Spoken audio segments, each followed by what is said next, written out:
오늘 하나님께서 저와 여러분에게 주시는 생명의 말씀은 빌립보서 2장 12절에서 18절. 저희는 지금 빌립보서라는 서신서를 공부하고 있습니다. 말씀을 듣고 있습니다. 12절에서 18절 짧으니까 우리 한 목소리로 같이 읽어볼까요? 시작. 그러므로 나의 사랑하는 자들아, 너희가 나 있을 때뿐만 아니라 더욱 지금 나 없을 때에도 항상 복종하여 두렵고 떨림으로 너희 구원을 이루라. 너희 안에서 행하시는 이는 하나님이시니 자기의 기쁘신 뜻을 위하여 너희에게 소원을 두고 행하게 하시나니 모든 일을 원망과 시비가 없이 하라. 이는 너희가 흠이 없고 순전하여 어그러지고 거스르는 세대 가운데서 하나님의 흠 없는 자녀로 세상에서 그들 가운데 빛들로 나타내며 생명의 말씀을 밝혀 나의 다름질이 헛되지 아니하고 수고도 헛되지 아니하므로 그리스도의 날에 내가 자랑할 것이 있게 하려 함이라. 만일 너희 믿음의 재물과 섬김 위에 내가 나를 전제로 드릴지라도 나는 기뻐하고 너희 무리와 함께 기뻐하리니 이와 같이 너희도 기뻐하고 나와 함께 기뻐하라. 아멘. 아멘. 제가 그 군대 있을 땐가 대학교 때인지 정확히 기억은 안 나는데 2000년이죠. 2000년에 나온 그 애니메이션, 선풍적인 인기를 끌었던 애니메이션이 있는데 이 치킨 런이라고 이거 보신 적 있는지 모르겠어요. 이게 왜 인기가 있었냐면 당시에 그냥 만화 같은 애니메이션이 아니라 실제 닭을 이렇게 인형처럼 만들어 가지고 그거를 이렇게 애니메이션 무슨 기법이라고 하던데 그렇게 만든 거예요. 근데 이제 그 마감 처리를 못 해가지고 목 부분이 이렇게 보이는 거예요. 그래서 실제로 이 애니메이션을 보면은 목에 다 목도리를 두르고 있는 닭들을 이렇게 볼 수가 있습니다. 하여튼 기억이 나요. 한국에서도 엄청 히트해가지고 저게 이게 2가 나왔는데 2는 못 봤고 제가 저걸 되게 감명 깊게 아주 재밌게 봤던 기억이 있는데 이 치킨런이라는 전 세계적으로 엄청난 흥행을 했죠. 저 스토리가 이번에 설교를 준비하는데 좀 기억이 나더라고요. 이 치킨런이라는 스토리가 뭐냐면 이 닭장이죠. 양계장이죠. 양계장. 사람이 만들어 온 양계장에 이 닭들이 이게 수십만 마리가 이게 많은 닭들이 모여서 삽니다. 근데 거기서 모여서 사는 목적은 그 세계는 닭들이 계란을 낳는 거죠. 계란을 계속 낳고 그러면 정확한 시간에 밥도 주고 따뜻한 보금자리도 주고 그리고 달걀을 낳는 겁니다. 그런데 이 닭들이 어느 날 한 마리, 두 마리 사라지는데 어떤 닭들이 사라지냐면 계란을 못 낳는 닭, 달걀을 생산하지 못하는 닭들이 사라집니다. 사라지면 다 어디로 가냐면 사람들 식탁으로 이렇게 가는 거죠. 거기 주인공이 이제 진저라는 암탉인데 이 진저가 그 사실을 알게 됐어요. 그 사실을 알게 됐어요. 여기 있으면 달걀 낳다가 달걀 못 나면 식탁에 가게 된다. 뭐 이런 걸 알게 된 거예요. 그리고 이 진저가 막 선동을 하죠. 이야기를 합니다. 우리 여기 있으면 안 된다. 여기 있으면 우리가 다 의미 없게 살다가 다 죽게 된다. 뭐 이런 얘기를 막 합니다.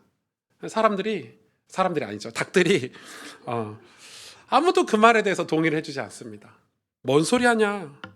왜냐하면은 거기 있는 닭들은 매일 정시에 먹이를 주고 또 따뜻한 보금자리 또 똥도 치워주고 계절마다 이 집도 갈아주고 그러니까 닭들이 생각할 때는 거기가 제일 좋은 곳인 거예요. 그런데 이 진저 얘기에 이 나머지 닭들이 전혀 여기를 왜 벗어나야 하는지 이해할 수 없다. 영화는 그 진저와 몇몇 무리들이 그 양계장을 이 닭집을 탈출해서 영화 끝은 어떻게 되는지 아시죠? 진저가 결혼을 해서 새끼 닭을 낳고 행복하게 살았다. 이게 이제 끝난 거죠. 자유를 얻고 그 대신 이제 힘든 거죠. 이 먹이도 자기가 구해야 되고 자기가 집도 구해야 되고 힘들지만 훨씬 더 행복하다 가족끼리 뭐 이런 이 레파토리의 그런 이 애니메이션이었는데 제가 이 애니메이션이 되게 많이 생각이 나요.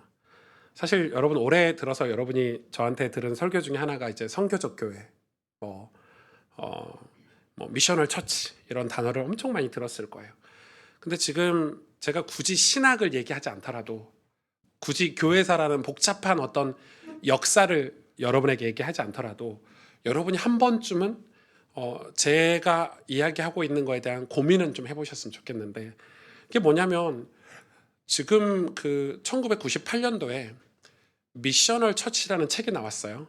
예, 책 제목이 미셔널 처치예요. 이 책이 나온 뒤로 그 전부터 미셔널 처치 선교적 교회에 대한 엄청난 학문적인 논의나 교회 목회자들의 어떤 고민, 그런 논의들이 크고 작은 어떤 논문이나 어떤 자료들로 계속해서 논의가 되오다가 이 미셔널 처치라는 책이 딱 나온 이후로부터는 이게 엄청난 파급, 영향력을 끼쳤어요. 그래서 미국 교회에서는 이 미셔널 처치에 대한 인식을 가지고 이게 막 찬반이 될 정도로 대표적인 목회자가 팀 켈러 목사예요. 미셔널 처치의 대표적인 그 미셔널 처치의 대표적인 교회, 미국 교회 하면은 이제 팀 켈러 목사의 리디머 처치다 이렇게 될 정도로 중요한데, 그러면 이거는 뭐에 대한 반작용이냐 했을 때, 여러분은 이 단어를 굳이 알 필요는 없지만 이 크리스텐텀이라는 단어를 쓰더라고요. 저도 처음 들어본 단어예요. 크리스텐텀은 이제 뭘 상징하냐면 중세 교회를 얘기하는 거예요. 중세 교회. 그러니까 우리가 흔히 얘기하는 초대교회하고 종교개혁 사이에 있는 로마 캐톨릭을 중세 교회라고 하잖아요.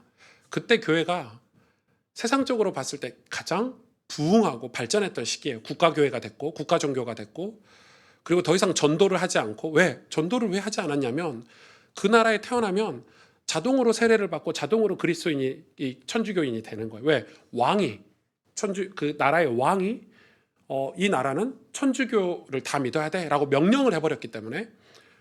그래서 이제 교회들이 이제 서로 권력을 다툴 수 있는 방법이 뭐냐면 건물을 짓는 거죠.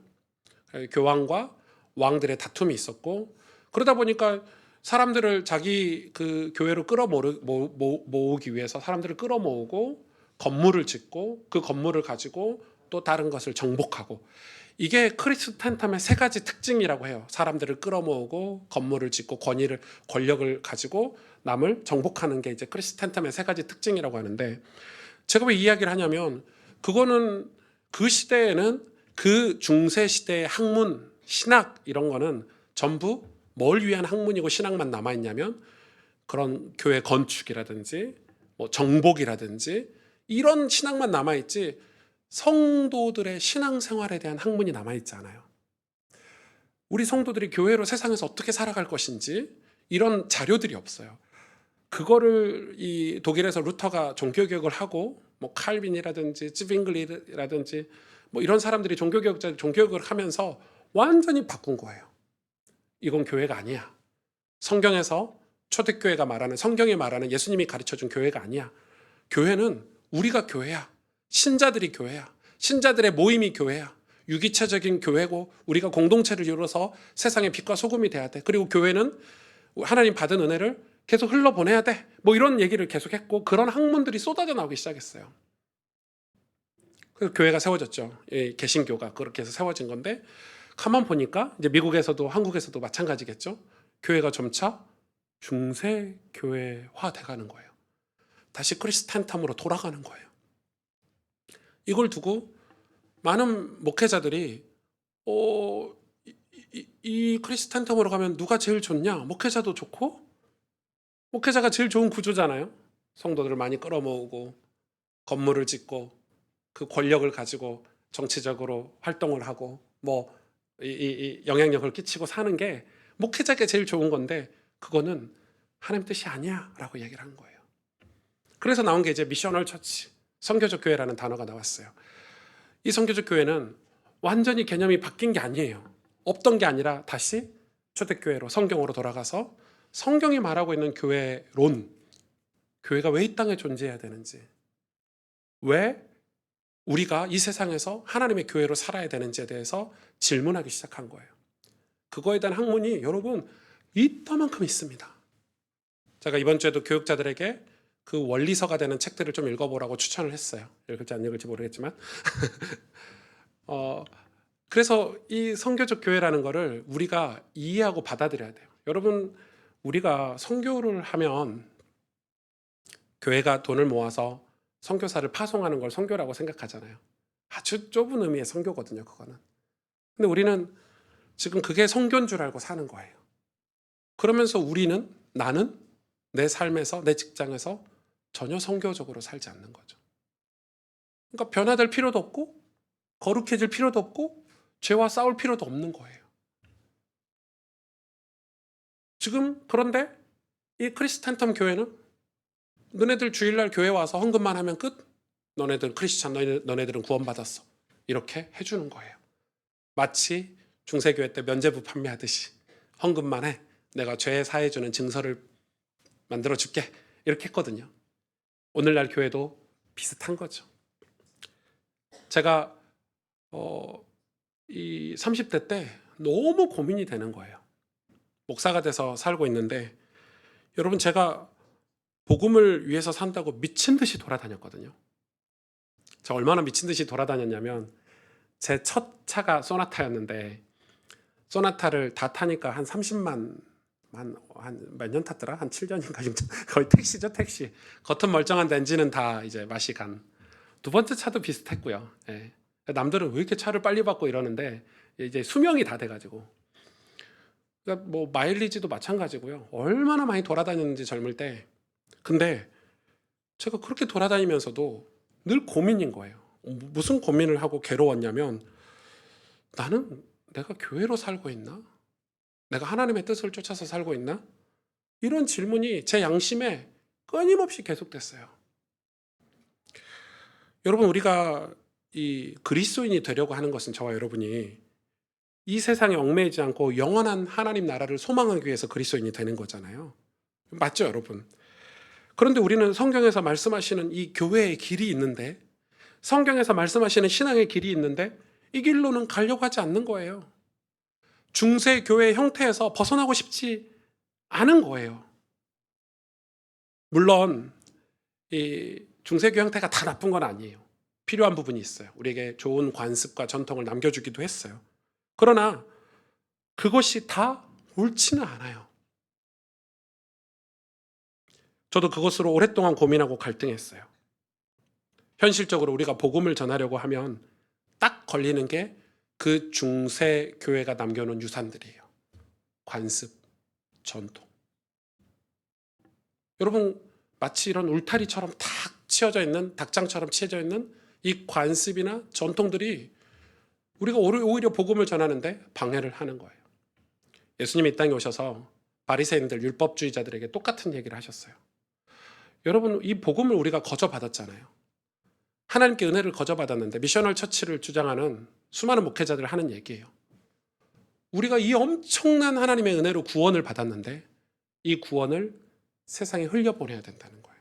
그런데 이걸 흘려보내지 않으니까 이걸 지키고 이거를 간직하기 위해서 만든 제도들이 이 구원과 복음을 상실하게 만들었다는 거예요. 마치 이런 거예요. 이게 소중한 건데 이걸 지키기 위해서 만든 집을 이제는 이걸 지켜야 되는 이게 더 중요하게 돼버린 거죠. 여러분, 생각해 보세요. 아무리 값비싼 물이라도, 제일 비싼 물이 에비앙인가요? 뭐 삼다수인가요? 아무리 좋은 생수라도요, 이렇게 가지고 고여 있으면 어떻게 되죠? 썩어요. 아무리 비싼 물이라도, 음식이라도 내가 나눠주지 않고 가지고 있으면 썩어요. 근데 흙탕물이라도 흘려보내잖아요. 맑아져요. 우리 안에 생명을 지키는 것, 우리 안에 복음을 지키는 것은 흘려보내줬을 때 가능한 거예요. 그게 생명이에요. 살아있는 거예요. 저는 그래서 교회를 개척할 때 비브리지를 만들고, 요즘 제 친구들이 이제 고민하는 거예요. 왜 고민하냐? 교회에서 선교사를, 한국 선교사를 파송하려는데 보낼 데가 없어요, 여러분. 선교사들이 갈 데가 없다니까요. 다 막혀 있어요. 힌두교권은 힌두교라고 막혀 있고, 공산권은 공산주의라고 막혀 있고, 모슬렘은 모슬렘이라고 막혀 있고, 갈 수가 없어요. 나는 선교사다 하고 갈 나라는 이미 기독교의 영향을 받은 미국이나 뭐 선진국이나 이런 데 말고는 갈 데가 없어요. 그래서 한국 선교사들 비율을 보세요. 전부 선진국에 가 있어요. 그게 나쁘다는 게 아니고, 왜 그러는가? 그래서 이제서야 NGO 선교 이런 거를 이제서야 고민하고 있는 거예요. 근데 우리는 이미 개척할 때 NGO 선교를 시작해서 네팔이라든지 중국이라든지 우리 한국 선교사가 아닌 다이렉트로 그들을 지금 세우고 있잖아요. 그러나 쉽지는 않아요. 그게 너무 어렵더라고요. 그러면서도 제가 왜 어렵냐면 이걸 두고 엄청난 갈팡질팡을 했어요. 이 선교적 교회가 맞는 것 같은데 책을 몇 권 읽어보니까 이게 맞는데, 제 양심에. 그런데 현실은 우리의 교회는 중세교회의 틀을 제가 가지고 있으니까, 그리고 옛날 교단에서는 벗어날 수가 없었어요. 학문적인 확신이 없었기 때문에. 그러나 이제는 이제 학문적인 이 확신이 저에게 좀 생겼어요. 이제 공부를 하면서 이론적인 학문적인 체계를 잡아가다 보니까 이제 그게 생겼어요. 그래서 이제라도 우리는 거기서 벗어나려고 하는 거예요. 여러분, 이 질문에 대답해 보시겠습니까? 여러분, 교회를 다니는, 그러니까 교회를 다니는, 주일에 교회를 가는 주일 신자입니까? 아니면 여러분 삶에서 하나님의 뜻을 쫓는 신실한 신자입니까? 여러분, 이거 대답해 보셔야 돼요. 근데 중세교회는 주일날 교회만 가면 돼요. 목사님 눈에만 들어가면 돼요. 나머지는 어떻게 살든지 별 관심이 없어요. 내 직장과 내 삶의 수많은 터전에서 하나님의 교회로 살아가려고 애쓰고 있냐? 아니면 주일날 예배 한번 참석하고 헌금 좀 하고 나머지 일주일은 불신자와 전혀 다르지 않은, 같은 그냥 불신자로 사는 거에 대해서 죄책감을 전혀 느끼지 않고 있다면 우린 뭐가 맞을까요? 그냥 주일 예배 참석하는 것만으로도 내가 구원받았어, 나 하나님 자녀야라고 말해주는 거짓 설교와 거짓 메시지에 우리가 농락당해서 우리 인생이 끝나고 그리스도의 날에 하나님 앞에 갔을 때 부끄러운 구원을 당하든지, 아니면 나는 너를 모른다고 한다면 어떻게 될까요? 윌리엄 딜이라는 사람이 기독교와 현실의 삶이라는 책을 썼는데, 그 책에 이 사람이 이런 간증을 해요. 나는 거의 30년 동안 일을 해왔지만 교회는 한 번도 내가 일하는 것이 다른 사람을 위한 사역이 될 수 있다고 말해주지 않았다. 교회는 내가 일터에서 더 좋은 사역자가 될 수 있는 기술을 개발하도록 도와주지 않았고, 내가 하는 일에서 무슨 도움이 필요한지 한 번도 묻지 않았다. 여러분, 우리의 신앙이 성경에서 말씀하시는 신앙이 되기를 원하십니까? 그러면 오늘 본문 12절을 기억하셔야 됩니다. 오늘 빌립보서 2장 12절 하반절에 이렇게 기록하고 있습니다. 항상 복종하여 두렵고 떨림으로 너희 구원을 이루라. 이 구원을 이루라는 말은 우리의 공로, 우리의 능력, 우리의 힘으로 구원을 이루어간다는 자유주의 신학의 내용이 아닙니다. 그거는 문법적으로 전혀 맞지 않는 내용이고, 자유주의 신학자들이 이걸 가지고 에큐메니칼 운동하는 사람들이 이 본문을 가지고 구원은 우리의 힘으로 이루는 거야 이렇게 얘기하는데 그게 아니죠. 어떻게 우리가 구원을 이룰 수 있습니까? 죄인인 우리가, 전적으로 타락한 우리가. 이 말씀은 우리가 예수 그리스도로 구원을 깨달았다면, 우리가 그 은혜를 받아 하나님 자녀가 되고 하나님 백성이 되었다고 믿는다면 우리의 신앙이 죄로부터 벗어나야 할 것이고, 무엇보다 신실한 그리스도인이 되기 위하여 살아가야 한다는 말씀인 거죠. 존 메가더 목사님, 미국 복음주의 목사님은 그의 설교에서 이렇게 얘기했습니다. 하나님의 백성들이 천국을 정말 믿는다면 전혀 다른 삶을 살 것이다. 천국을 준비하는 삶을 살 것이다. 천국을 정말 믿지 않기 때문에 우리의 삶이 변화되지 않는 것이라고 설교하셨습니다. 여러분, 어린 왕자를 쓴 그 앙투안 드 생텍쥐베리 발음이 안 되는데, 뭐라고 얘기했죠? 이렇게 얘기했어요. 당신이 배를 건조하고 싶다면 사람들을 재촉하여 목재를 사고 공구를 챙기고 일감을 맡기고 작업 일정을 짜게 하지 말라. 대신 그들에게 넓고 끝도 없는 바다에 대한 동경심을 품게 하라고 말했어요. 이 말은 우리가 무엇인가를 본다면, 우리가 무엇인가를 확인하게 된다면 저절로 우리의 삶이 바뀌게 될 거다, 저절로 우리의 삶이 조정될 거다라는 말이겠죠. 오늘 본문의 13절 14절에 그거를 증명하고 있습니다. 너희 안에 행하시는 이는 하나님이시니 자기의 기쁘신 뜻을 위하여 너희에게 뭘 두시고요? 소원을 두고 행하게 하시나니 모든 일에 원망과 시비가 없게 하라. 하나님께서 우리 안에, 구원받은 저와 여러분 안에 구원받은 증거로 소원을 두고 행하신다는 거예요. 이게 기독교 신앙의 본질입니다. 그렇다면 하나님의 백성 안에 소원이 없다면 하나님이 우리에게 주신 소원, 그게 뭐죠? 콜링이죠. 그게 사명일 수도 있겠죠. 그 소원을 두고 하나님 당신이 우리 인생을 이끌어 가신다라는 게 기독교 신앙의 본질이다. 그게 교회론의 본질이다. 핵심이다. 기독교 신앙의 아주 중요한 기초다라고 말씀을 드릴 수가 있겠습니다. 그러니까 여러분이 교회를 다니는 것이 아니라 예수 그리스도를 여러분 삶의 주인으로 모시고 그분을 만나며 그분의 마음을 가지고 그분을 통해 하나님이 여러분에게 주신 소원을 품고 이 어두운 세상에서 빛으로 교회로 신앙인으로 살아가기를 하나님은 바라신다는 것입니다. 여러분, 우리 교회가 막 성도들이 미어 터져가지고 장소가 없어서 성전 건축도 하고 제가 막 유명해져가지고 책도 쓰고 뭐 정치인들이 나도 불러가고 막 국가 조찬기도에 가서 말씀도 전하고 그러면은 여러분 뿌듯하시겠습니까? 좋겠죠. 저도 뭐 그러면 얼마나 좋겠어요. 그런데 하나님이 그걸 바라실까요? 가스펠 교회가 유명해지는 걸 바라실까요? 아니면 하나님이 진짜 바라시는 게 뭘까? 하나님 진짜 바라시는 거는 여러분을 통해서 여러분의 이웃들에게, 가난하고 병든 자들에게, 우리 자녀들과 부모에게, 형제에게, 이 도시에 살아가는 수많은 젊은이들에게 이 복음이 전해지는 게 정말 하나님이 원하시는 거 아닐까요? 이 교회가 커지는 게 원하시는 게 아니라 그게 그건가? 아니죠. 전혀 달라요. 완전 다른 얘기예요, 여러분. 하나님 진짜 원하시는 것은 이 도시에 우리가 살아간 이 시대에 하나님의 사랑과 용서를 우리가 저들에게 흘려보내주는 거예요. 그것 때문에 이 가스펠 교회가 존재하는 것 뿐이에요. 주객이 전도돼서는 안 돼요.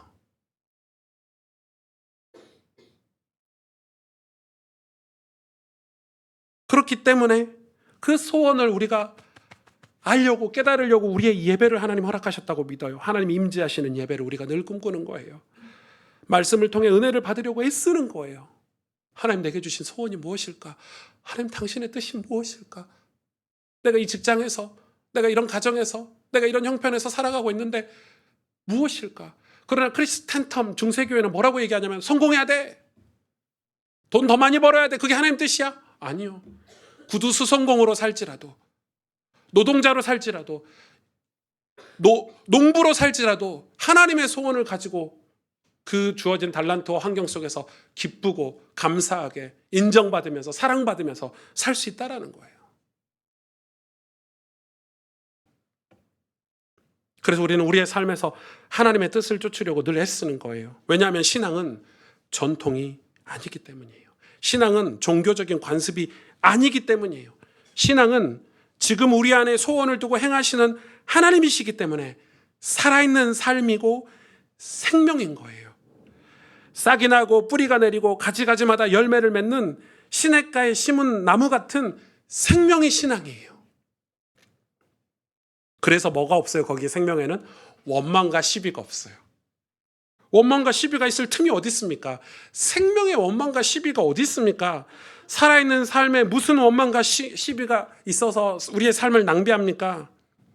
여러분, 식물이, 나무가 물이 부족하면 어떻게 합니까? 뿌리를 더 깊게 내려서 물을 흡수하려고 합니다. 살아있기 때문에. 살려고.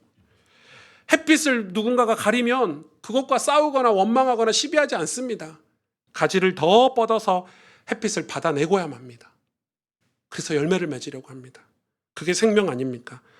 그리스도인이 서로 싸울 이유가 없습니다. 의견이 다르면 다른 대로, 성격이 다르면 다른 대로 주의 뜻을 따라 가다 보면 서로 함께 할 수 있는 조정의 길을 가게 될 것입니다. 초대교회 시작은 사도행전 2장 46절에 47절에 보니까 이렇게 시작했습니다. 날마다 마음을 같이하여 성전에 모이기를 힘쓰고, 여기서 성전은 이 로마 캐톨릭이 이야기하는 뭐 성 베드로 성당 이런 게 아닙니다. 성전은 신앙인들의 공동체를 얘기합니다. 근데 그 신앙인의 공동체가 장소가 없으니까 가정에서 모이고 집에서 모이고 일터에서 모이고 이랬을 뿐입니다. 교회가 커지니까 이제 1세기를 지나면서 건물도 짓고 했습니다. 우리처럼 임대도 하고. 그러면서 뭐 했냐가 중요하겠죠. 집에서 떡을 떼며 기쁨과 순전한 마음으로 음식을 먹고 하나님을 찬미하며 또 온 백성에게 칭송을 받으니 구원받은 사람을 날마다 더하게 하시니라. 누구와 떡을 뗐을까요? 사도행전이 그걸 증명하고 있죠. 안전뱅이, 가난한 자, 병든 자, 고아, 가부. 그들과 떡을 나누고 기쁨을 나누고 무슨 기쁨일까요? 예수 그리스도로 말미암아 구원받은 기쁨을 나누고 교회가 하나님의 소원을 따르지 않으면 분명 원망과 시비가 생길 거고 반대로 하나님의 뜻을 쫓아가면 원망과 시비는 사라지게 될 것입니다. 물론 모든 성도가 다 똑같을 수는 없습니다. 신앙의 연차에 따라 믿음도 다르기 때문입니다. 그러나 분명한 것은 교회는 이런 믿음의 사람들이 리더가 되는 것입니다. 어떤 리더냐? 오늘 본문의 15절에서 16절에 이는 너희가 흠이 없고 순전하여 어그러지고 거스르는 세대 가운데서 하나님의 흠 없는 자녀로 세상에서 그들 가운데 빛들로 나타내며 생명의 말씀을 밝혀 나의 다름질이 헛되지 아니하고 수고도 헛되지 아니하므로 그리스도의 날에 내가 자랑할 것이 있게 하려 함이라. 아멘. 믿음의 사람, 주님을 사랑하고 주의 복음을 사랑하는 사람, 그 믿음의 사람을 통해 하나님은 여전히 그들에게 소원을 두고 행하시는데 그 믿음의 사람들이 바로 성교이자 그 믿음의 사람들이 바로 교회입니다. 성교는 성교적인 행위도 필요하지만 우리가 성교 자체입니다. 왜냐하면 예수님이 이 땅에 성교로 오셨기 때문에. 여러분, 이 땅에 예수님이 성교하러 오신 거잖아요. 우리를 구원하러 오신 거기 때문에. 그 예수님을 모신 저와 여러분이 우리 인생 자체가 성교입니다. 그런데 우리가 이런 세상에서 교회로 성교로 살기 위해서 흠이 없고 순전해야 되는데, 어지러운 세상에서 하나님의 흠 없는 자녀로 살아야 되는데, 그들 가운데 빛이 돼야 되는데 어떻게 할 수 있냐? 오늘 본문에 보니까 말씀을 밝혀 이렇게 얘기하고 있습니다. 말씀을 밝히다. 이거 쉬운 성경에 보니까 하나님의 말씀을 붙드십시오 이렇게 기록하고 있습니다. 밝히다라는 것은 붙들다는 거예요. 자, 여러분, 빛을, 이 생명을, 이 하나님의 말씀을 우리가 이렇게 붙들면 어떻게 되죠? 말씀이 우리를 비추겠죠? 그럼 뭐가 드러납니까? 제일 먼저 우리의 죄가 드러납니다. 그래서 제가 처음에 오늘 이 예배 시작할 때 읽어드렸던 시편 본문에는 빛을 비추니까 죄가 드러나요.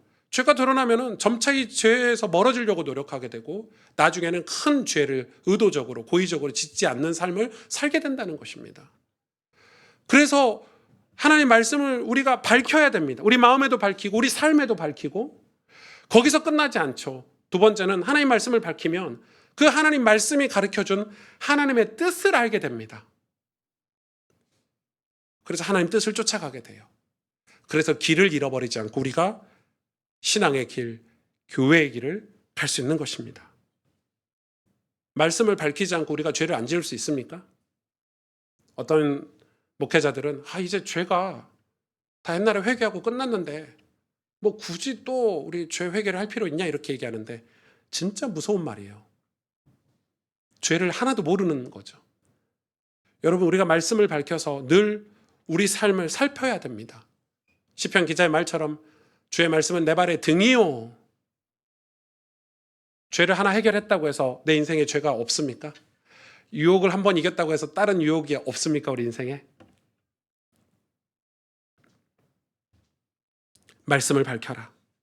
말씀을 붙잡아라. 요한복음 5장 39절에 40절에 이렇게 말씀하고 계십니다. 너희가 성경에서 영생을 얻은 줄 생각하고 성경을 연구하거니와 이 성경이 곧 내게 대하여 증언하는 것이라. 예수님에 대해서 증언하는 것이라. 그러나 너희가 영생을 얻기 위하여 내게 오기를 원하지 아니하는도다. 아이러니하죠. 이런 말도 안 되는 이런 이 아이러니가 있습니까?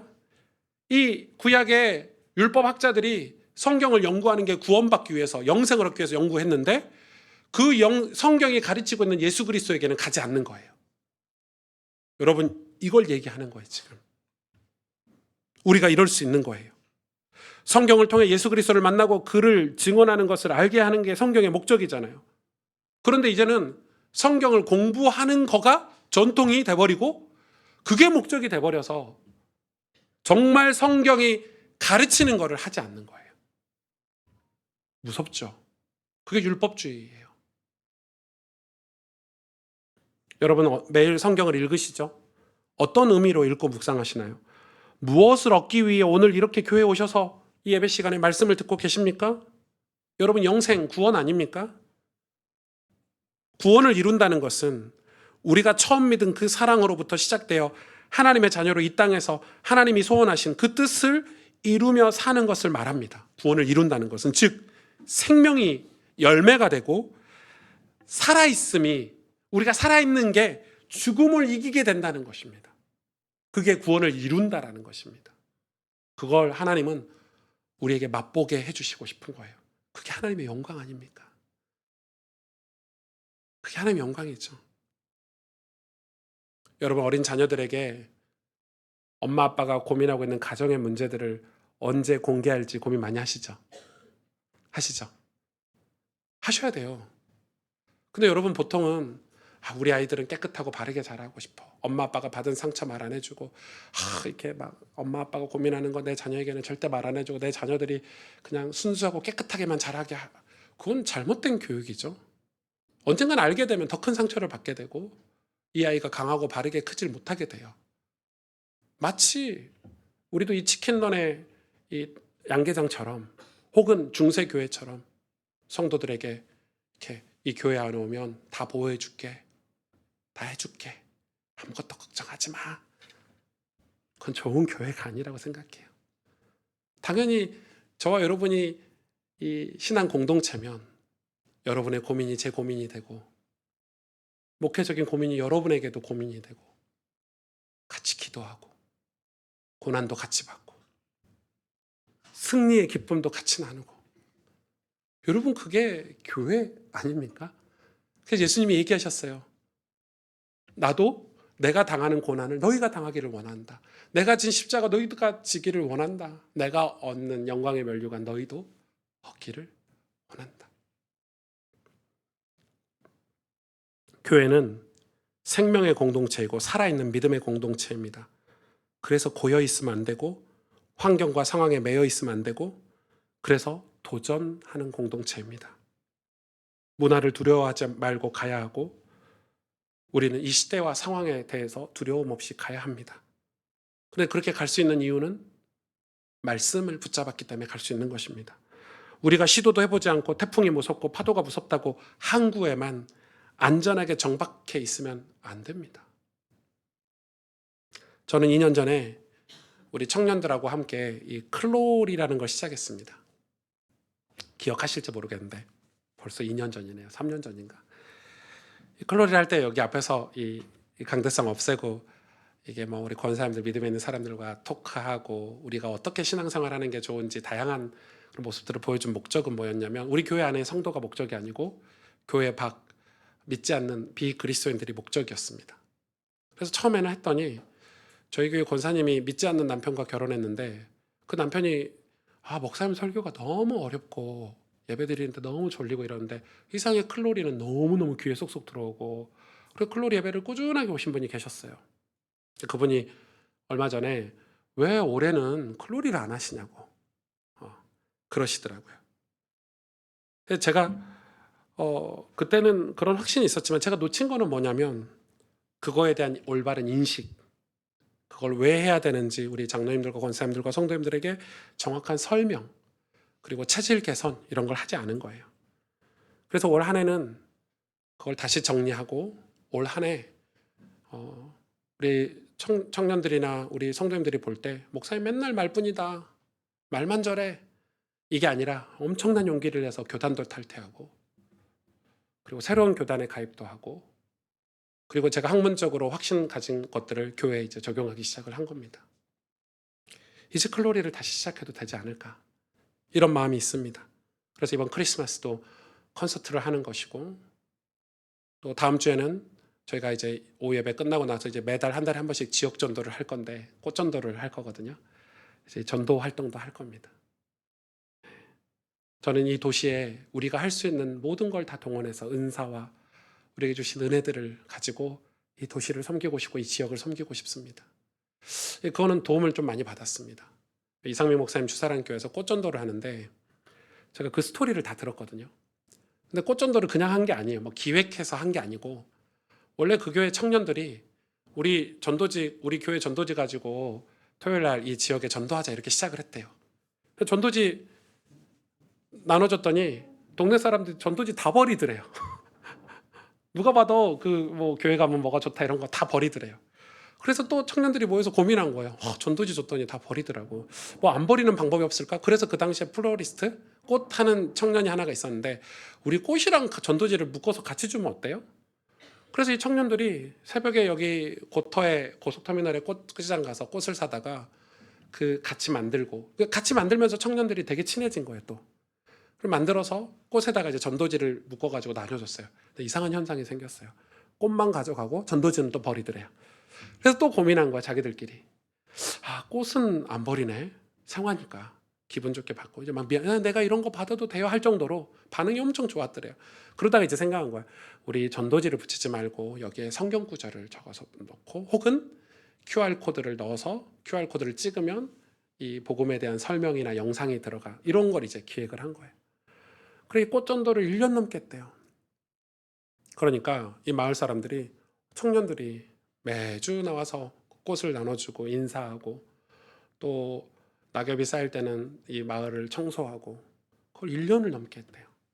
그래서 열매를 바라보지 않고 했는데 와 올해 4명이나 등록했다는 거예요. 그럼 어떻게 교회 오셨어요? 저 꽃 받고 감동해서 교회 왔다. 뭐 이런 식인 거예요. 별거 아니잖아요. 이상민 목사가 저희 교회 오시더니 목사님 왜 전도 안 해? 저는 너무 자존심이 상하기도 하고 부끄럽기도 하고 아니 여기 앞에 서울교대도 있고 여기 보니까 고시촌이고 청년들도 많이 살고 막 왜 전도 안 해? 이러더라고요. 저는 그동안에 얼마나 교만했는지 나는 수준 높은 전도만 할 거야. 수준 높은 사역만 할 거야. 그래서 다음 주에 우리가 이번 크리스마스 콘서트를 준비하고 다음 주에는 콘서트 초대장을 만들어서 이제 나눠주려고 하는 거 1시간 정도. 그래서 그 교회에서 또 오셔가지고 이 꽃 싸고 꽃 만드는 걸 우리한테 가르쳐 주겠대요. 저는 우리 교회가 선교적 교회라고 믿어요. 이곳에 오시는 성도님들은 모두 십자가의 복음으로 구원받았다고 확신해요. 또 그렇게 하기 위해서 오셨잖아요. 그렇다면 우리가 꿈꾸는 게 마땅하지 않습니까?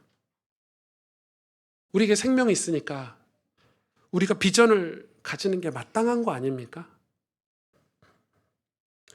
여러분의 가정이 구원받을 수 있다고 여러분의 직장에 하나님 나라가 이루어질 수 있다고 꿈을 꾸는 게 정상 아닙니까?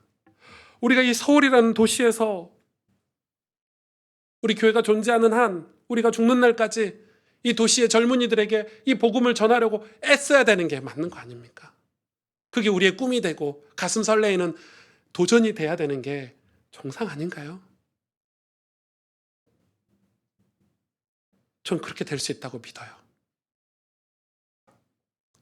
우리가 우리의 받은 은혜를 우리가 받은 하나님의 사랑을 흘려보내야 된다고 믿고 그렇게 흘려보냈을 때 하나님이 우리의 인생을 조정해 주실 거라고 믿어요. 당신의 소원을 두고 행할 때 뭐라고 얘기합니까? 마지막에 얘기하잖아요. 그리스도의 날에 16절 마지막에 그리스도의 날에 내가 자랑할 것이 있게 하려 함이라. 그런데 그 앞에가 중요해요. 나의 다름질이 헛되지 아니하고 수고도 헛되지 아니함으로 16절 이렇게 얘기해요. 다름질도 헛되지 아니하고 수고도 헛되지 아니한다는 말은 무슨 말입니까? 다름질도 해야 되고 수고도 해야 된다는 말이에요. 그 소원을 두고 행하라는 거죠. 행하라는 거죠. 그 다름질도 있어야 되고 수고도 있어야 우리가 그리스도의 날에 우리가 하나님 앞에 갔을 때 자랑할 게 있어야 되는 거예요. 자랑할 게. 전 저희 교회 성도님들이 주 앞에 갔을 때 전부 하나님 저 잘 살다 왔죠. 하나님 뜻대로 최선을 다해서 살다 왔죠 라고 하나님께 자랑하시기를 주의 이름으로 축복합니다. 여러분 말씀을 밝히셔야 됩니다. 그렇게 하기 위해서. 여러분 인생에 다시 믿음을 시작하십시오. 하나님의 소원을 다시 우리 마음에 담아야 합니다. 두렵고 떨림으로 다시 교회가 꿈틀거리고 다시 모여서 기도하고 다시 모여서 말씀을 공부하고 다시 모여서 전도하고 다시 모여서 선교하고 다시 젊은이들을 위해서 믿음의 도전을 하고 그것 때문에 여러분은 직장에서 가정에서 말씀을 밝혀서 죄와 멀어지고 죄와 싸우시고 좋은 믿음의 선배가 되고 좋은 믿음의 아빠가 되고 좋은 믿음의 엄마가 되고 좋은 믿음의 동료가 되도록 예수님 믿는 그런 사람이 되어야 합니다. 제가 오늘 송구영신예배 설교를 준비하는데 그 항목에다가 예수님 이게 항목이 이렇게 뭐 교회론, 성교론 이렇게 준비하다가 마지막에 식사 기도를 회복합시다라는 걸 항목을 넣어놨어요.